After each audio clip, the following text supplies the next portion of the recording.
Hello, everybody. Something like I'm pretty sure a lot of people have this on the smartphones these days. It's like an auto select, like a random audio selector. What the fuck am I starting videos rambling about random select on my phone? But anyway, I'm going somewhere with this. So it automatically randomly selected an alarm call. The one I don't have many on there, just the ones I like, and it was the I'm a Predator call with Tiffany. I don't know. I don't even know what character she was actually playing at that point. But it was where she really tried to get him to get rid of his bullshit, basically, and really tried us. I only listened to the first. Where am I up to? Oh no, am I on a different track now? Yeah. I got about 30 minutes into it or something. I was actually listening to it while I was doing my exercise, and I actually switched off a Joe Rogan podcast to listen to it while I was doing my weights earlier. I was like, anyway, I'd not heard it in a long time, but I remember when I first heard them, I listened to them a lot because it was the first time that someone with I don't mean this to insult anybody else, because there's potentially other people that have tried this, but it was the first time I'd heard anybody who was intelligent really try and get into cut through Lorne's bullshit is probably the best way of putting it. And she tried as good as what anybody could and failed miserably. And it reminded me of something a friend of mine said to me. I can't remember in what context he said it, but we were having a disagreement with someone, and he said, "You cannot reason with stupid." And there's so much truth within that and so much wisdom. It's a crude way of putting it. It's kind of a little bit like Manchester slang in a way, but that is you should remember that every day of your life, because there will always be a scenario in your life, whether it be online or in your personal life, where you try and get somebody to see the truth and they are not interested. They are stupid. They will never have. It's like it's more prevalent with the online situation, isn't it? Like if you're on Facebook, you see your friends arguing with people. Now, listen, I'm a total hypocrite, because the fucking funniest thing is I always end up arguing with people about Star Wars over stupid things. It doesn't happen very often. Like once every couple of months, someone will put something like fucking Rey's the greatest Jedi ever. I'm like, I don't know what you're talking about, and then I have to go, what the fuck am I actually doing here? So obviously I'm not. I've never said that I am a perfect person before anybody would like to make that observation. But you see people arguing about proper things. I mean, Star Wars is fucking make believe, isn't it? It's my escape world that I like to delve into. A little bit of escapism, of which I think we all need some of. But you see people arguing about like stupid things as well. Everybody, if you on my Facebook is quite disciplined, so I have like I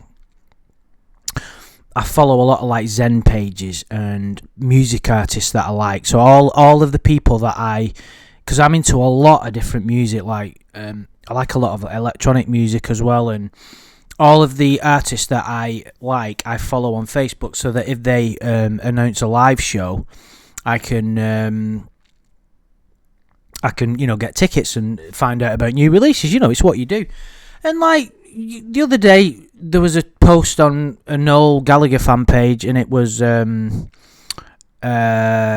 he's got a new video and a new song coming out, which is like, that's just it. When I listen to a new Noel song, I cannot. Anyway, it's fucking an immense joy beyond anything I can explain. But people start literally threatening each other. They're like, someone said something along the lines of, he doesn't like making videos anymore, he hates them, and then someone says, no, he doesn't, he said this in this interview, and like, you don't know what the fuck you're talking about. It's mental. You've got like an inability to step back, and you have to kind of realise who you're dealing with and go, What am I doing? And it's not that you're wrong. It's just that people, you cannot get sense out of someone that doesn't have sense. It's like there's a lot of people in this country now that spend their entire life like harassing the police and sticking it on YouTube. And my best mate's in the police, and he's a fucking great guy, and he has a really difficult job. And he tells me about the shit he gets up to, and what he has to, people sticking camera phones in their faces and trying to get him fired just because they don't want to accept the responsibility of what they've done. And that kind of thing goes on online, and you've got to be really careful. I've had to unfollow virtually 95% of my friends on Facebook, not because I don't like them, but because they always, you see what they're up to, don't you? So if they're commenting and arguing with someone, you see it. And you can't, when you really think about what people are doing, you go, what is the point of ever having an argument with anybody about anything ever? There isn't one. Debates, a controlled debate is different. Having a discussion with your friend is different, but complete strangers, it really, it's just the amount of time people waste and it's things that people might view as important, like politics, for instance. I made the mistake of mentioning a couple of political things on a couple of live streams, and there were comments. I had to delete that wasn't the sole reason, but I had to delete one of the videos once because it was like, it was my fault because I shouldn't have mentioned it, but it was like people are obviously very passionate about it. If passionate is the right word, it probably isn't actually, but it affects people's lives. You see it on dating apps in the UK. I'm not on them things anymore. They're fucking horrible, but I don't need, but anyway. So some girls, like, we only have 2 parties over here, just like you guys do, and some girls have put Tory swipe left, which means that if you vote for a party, I'm not interested in you. Now, what a fucking ridiculous thing to be. How ridiculous is it to exist like that? If somebody has a different opinion than you're not interested in it. I find that ridiculous, and obviously I felt like trying to get to know them just to have an agreement, just to try and say, do you realise how stupid that actually is? But of course you can't reason with stupid. And Lorne is the same in a probably more than anybody ever. There is no accountability to the degree which is hilarious, which is why we find him so funny. And those Prime Predator calls are the perfect example. Tiffany takes him through it bit by bit, and there was one point where Lorne was like, I just wanted to be good to her. He was talking about the beginning of the chat log with Kayla, and he just went, I just wanted to be kind because no one else was talking to her. And then Tiffany went, well, would you do that to a boy? And he went, no. And she was like, why? Because it was a boy. And she's like, well, that blows that out of the water, doesn't it? And it was like, you thought, oh, you're finally getting somewhere. But his whole persona, and Lorne isn't unique in that respect.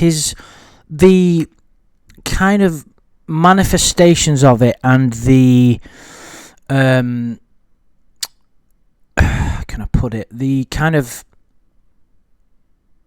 that's probably the best way I can word it at the minute. The manifestations of his lack of accountability are very pronounced and funny, but they are shared by millions upon career criminals.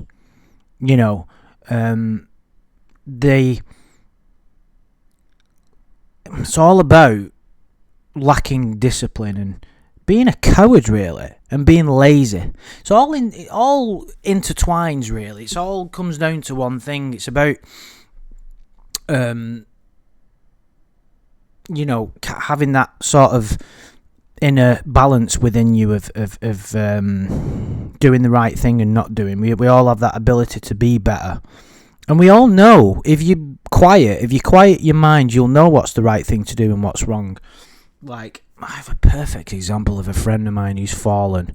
I wish I could, because it really highlights what I'm talking about, but it's not really appropriate because of the kind of situation that I suppose I can kind of touch upon it.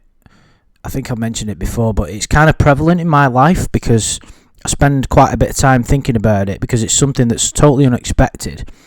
And despite attempts to help him, I've turned into the villain, you know what I mean? Which is kind of remarkable. And it's like it can happen to anybody. You only need to make a couple of bad decisions in life.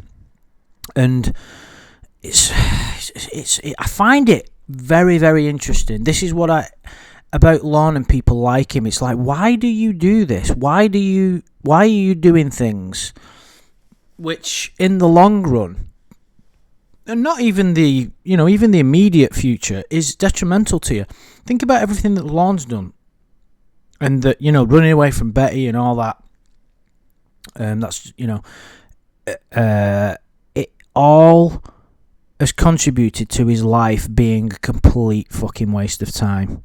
No fulfillment. I mean, what happy, decent memories has he got to look back on and say, oh, that was a great time? I was flicking through some of my photos the other day, and it's not like I've fucking had the best, most amazing, fulfilled life ever, but I was looking back at some of the photographs from the last few years, and someone new on my was working with me at the minute, and I was showing him, boring him, should I say, and it just made me think, fucking hell, you've done some pretty cool stuff over the last few years. I've travelled to like 4 different continents, and swam with dolphins and all this kind of shit. And well, no, that's not true actually. I didn't swim with a dolphin.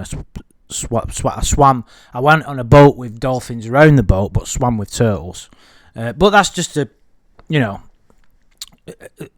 even like the trip to the States. That's something I look back and I'm like, what a great time that was. Like not only seeing Lorne and the court scenario and just how hilarious it was, but what's Lorne got to look back on? Other than dysfunction and misery, and he doesn't. It's kind of like there isn't. I look upon good and evil very, very differently than most people. I think I've got a pretty good take on it, because people are a bit too quick to dismiss people who are bad and go, oh, the pieces of shit, which from one perspective is true, but it's like I just prefer to look upon them as lost souls, because if you don't dehumanize people, because if you dehumanize people, people don't stop being human. They stop subscribing to the ideals that we consider to be the most fundamentally important of being a human, and they no longer display traits that we believe are positive, but they're not a human being anymore. And I remember many, I think it was, I can't remember whether it was something that someone uttered, like verbally. I think it was, I remember reading it, and it was a prevalent Lorneographer, shall we say, that said, Lorne is not human. And at that point, I knew we were in trouble. I was like, oh dear. Because, and I know there's some people listening to this that will probably agree with that. And I encounter people, and I think they're not human anymore. I know that they are, but they're so far away from the ideals that we believe in and that we adhere to, that it's almost like that there are other people that are almost a different species, in a way. So, to sort of dehumanize them, I understand it. I understand why people do that, because they're so far away from what we. But I believe the easiest way to sort of compartmentalize it is to say that they are lost souls. Have you seen that movie, the Disney one, the recent Disney one called Soul? Watch it; it's brilliant, and they kind of. They delve into that in that, would you believe it's a kids film, and they just refer to these people as lost souls. It's very, very good. And that's what I believe. Lorne is a lost soul, but why does he after all the glaring obvious evidence that he is a bad person, he still believes he's good, even though he knows he's not? I think it's very complicated, because any human being is complicated. Even the most simplest of humans, the psychology, is infinitely complicated. The human condition, why do you think psychiatrists and psychologists earn ridiculous amounts of money, and can charge a fortune for a good one? And there's hundreds and thousands of books on the subject and YouTube channels and all. Me prattling on, not that I'm an expert, of course, but my favourite books are generally about that side of things, whether it be specific psychological traits, spirituality, things like that. But why does Lorne, that call, the I'm a Predator, was frustrating, amusing, insightful, because you just know that everything that she is saying, he's not listening to a word, and everything. There was a different element in play. There is another factor you have to consider about those calls, is that Lorne thought that he was going to get something at the end of it. He was talking to a female. He won't engage. It'd be interesting. I mean, you heard the kind of the Pope Pendleton calls when he was the therapist. Lorne didn't open. He would refuse to open up to him because he's a man.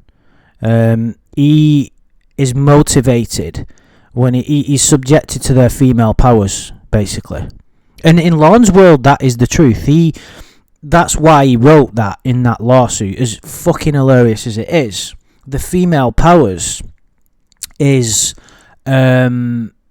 he is succumb to temptation that he can't control when any woman talks to him, and he will basically do anything and say anything, and he just that's what kind of he means, which is just very, very funny.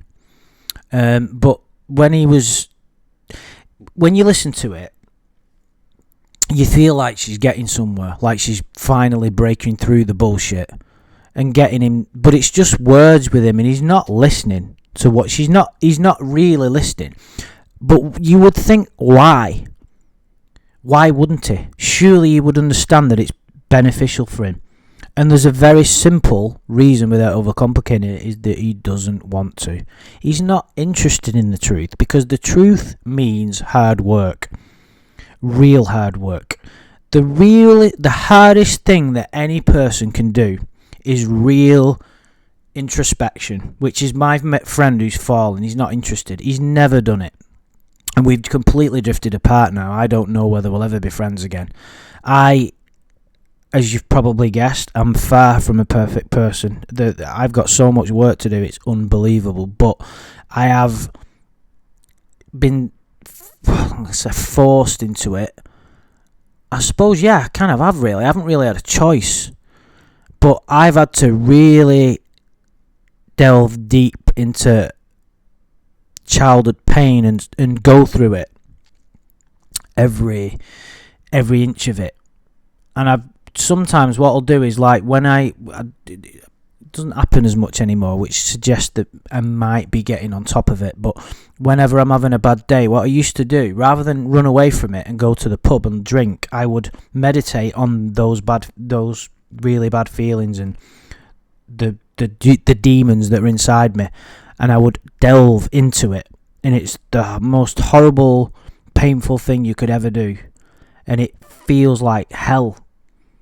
But it's also the most beneficial when you can do that. It's just, and it's nothing wacky or spiritual. It's just total acceptance of what is. So if I'm having, because that's generally a lot of people. It's not the same for everybody. I'm not trying to cast everybody in the same, group. But a lot of people who drink regularly are trying to escape from something.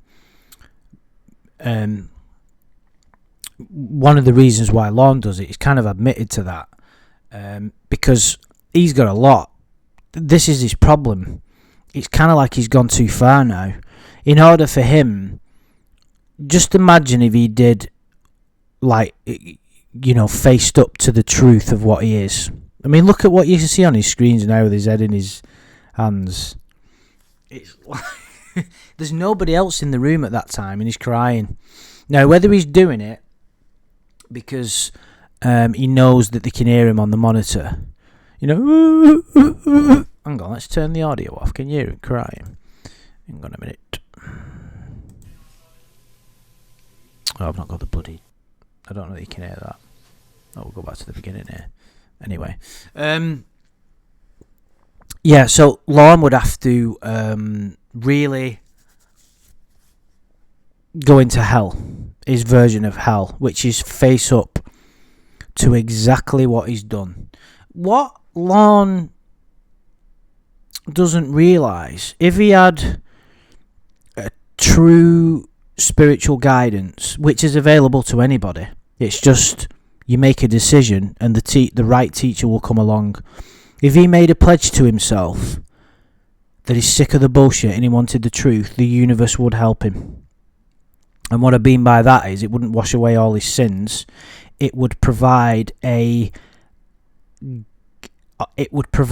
with the right material, whether that be someone in his life would appear or a book. And I know that from personal experience. And he would find a deeper truth. And the deeper truth is something that I'm going to mention it now, and I know some people are not going to believe this, but so be it. The essence of what he is isn't everything that he's done. That he is a part of the universal consciousness, which is... I'm going to get a bit too wacky with this for some people, but there is a deeper essence to his being that if he was in... He doesn't have to recognise that intellectually, but if he tapped into it, he would find peace. The peace that passes all understanding. That's what spirituality is. You don't have to be wacky and you don't have to believe everything I say, but it's just remain open-minded. That's all I'm asking. I'm not interested in trying to convince anybody because I don't need to. But some people like this stuff, that I rabbit on about. I'm a bit worried because I do always get someone in the comments going, "Stop talking shit." It's like, well, okay, that's fine, but it's not for you to say that, is it? You know what I mean? Just shut the fuck up. Maybe you can learn something, because you don't want to end up like that. But it doesn't really matter. Like the word spirituality, some people see it as a concept of wackiness, of meditating every day and having to live a certain way and refusing to eat animal products, or it doesn't really work like that. It doesn't matter.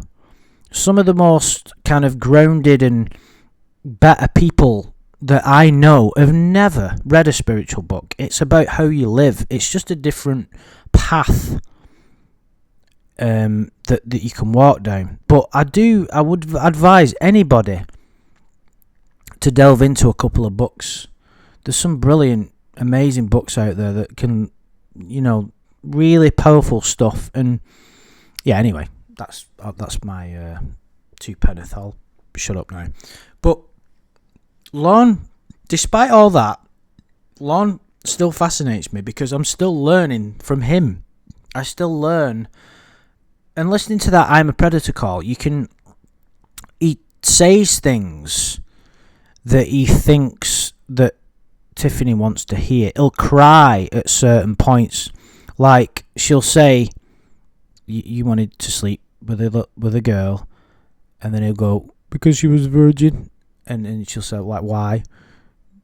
Because no one had ever touched her before. And then he'll go, oh, it's so hard.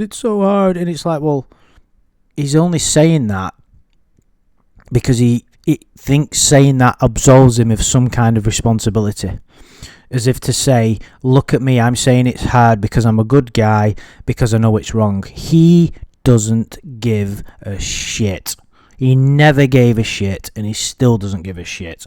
He's not learned a fucking thing.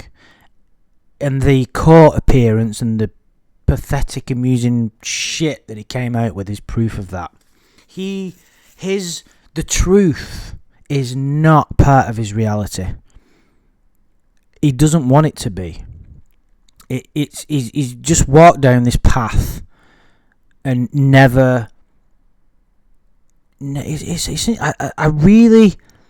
The reason I find it interesting, I think I understand the mind structures that have been built up there, but I cannot understand why someone wouldn't sort themselves out. But I also, you look at other people like serial killers, and strangely enough, before I started recording, I was watching I Am a Serial Killer on Netflix while I was eating me lunch, or whatever you want to call it, and it was just about this guy that killed this old woman, and he was like burned. He was set on fire when he was a kid and taken into social care, and had all these. And that's it seemed to be a true fact. And there always seems to be a reason, doesn't there, why someone turned out and do horrendous things. And like I've said in a lot of other videos that I do, the human mind when it's young, the ages of like. When you first from being born up until like 7 or 8 or whatever, your mind is a sponge. If your parents or someone close to you calls you useless and a piece of shit, or someone that you really loved or respected leaves you with no reason or something, those can have devastating effects on a person's well-being. I think that some people can be subjected to so much abuse, emotional or physical, that there is no way back for some. I think that the mind structures and the way that your brain develops at that point, because we're only really starting to scientifically understand how the brain works. Any honest scientists will say they haven't got a fucking clue, really, when they get down to it. They don't know what a thought is. They don't know what a memory is. You can say that they understand where memory comes from at certain points of the brain, but a specific memory, they don't know what it is. A thought is still unknown. Consciousness, the hard problem of consciousness, not got a clue where it comes from. We still don't know why we sleep. Did you listen to the guy on Joe Rogan? Was he called Matthew Walker? I've got his book here. I've still not read it. I've got about fucking 100 to read yet. But it's just a book, right? I read the sort of synopsis and read a couple of reviews and whatnot, and listened to him on Joe Rogan. And they don't really fully understand. We don't know why we sleep, really. Anyway. So yeah, it kind of we're kind of into the. I know what some people think. I've had this before when I've mentioned about Lorne's past and why he turned out. People can't accept that something caused him to be like he is. People just think he's evil and that's the end of it. And I'm not saying he doesn't have a choice to do better, but I also know this, and this is something that I think everybody should try and have an open mind about, is that if Lorne hadn't have been subjected to what he was, his dad hadn't have left him, and he'd have lived in a family that was more a tighter fit and all that kind of stuff, and he wasn't bullied by his older siblings, he would have turned out very differently. It's almost like I really ponder the bigger questions that you can imagine. Really, maybe I spend more time. But I think it's kind of our duty as a human. We're given the ability to think, to ponder the bigger questions like, what are we doing here? Why am I me and not somebody else? Like, out of all the beings in the universe, why am I me? Why do some people suffer? Why are some people born with these disabilities? It doesn't seem fair. Why have I not been born into a wealthy family and been a king or whatever? It kind of like, it's almost, and why was Lorne born and had all these hardships? And I know people are going to go. People have had worse hardships and got over it, of course. But it's almost like it's destiny.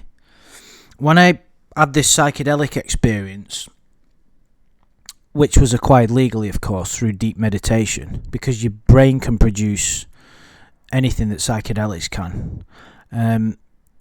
The insight that I got, which didn't leave me in any doubt that this was the truth, and I still, I tell people about this, but it doesn't bother me that people don't believe me. It's something Shakespeare said, the world is but a stage and we are all actors. And that became a reality to me. It's like, I remember thinking, and time disappeared as well. There was no more time. Like, we have this concept of time. It doesn't exist. There is no time. It's total. There is no such thing.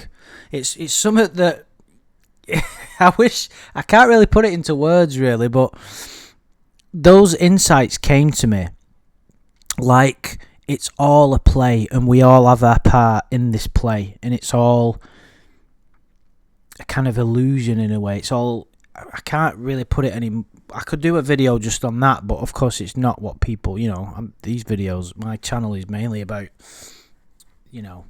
child predators and true crime at a loose level and stuff like that, mainly Lorne, but I don't want to start going into that. I know it's not for everybody, so for those of you it isn't, I do apologise.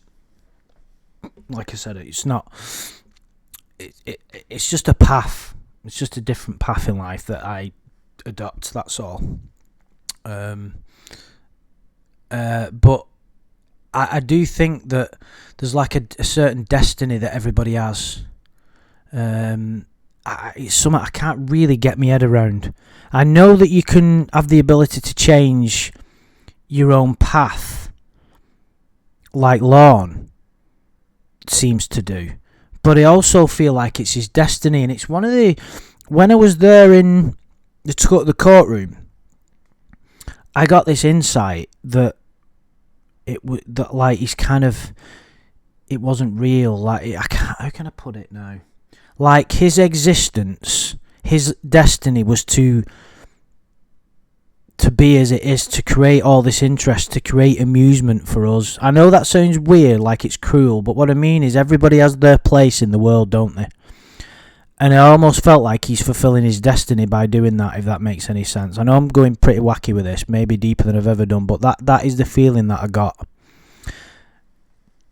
And do you ever get deja vu? Do you ever get like this feeling that this has all happened before? And it feels totally real, doesn't it? And I know that scientists will come up with some, well, what happened is a neuron misfired in your brain. It's like, well, it's what scientists have always got to do. They've always got to come up with a scientific explanation, because everything's got to be scientifically proven.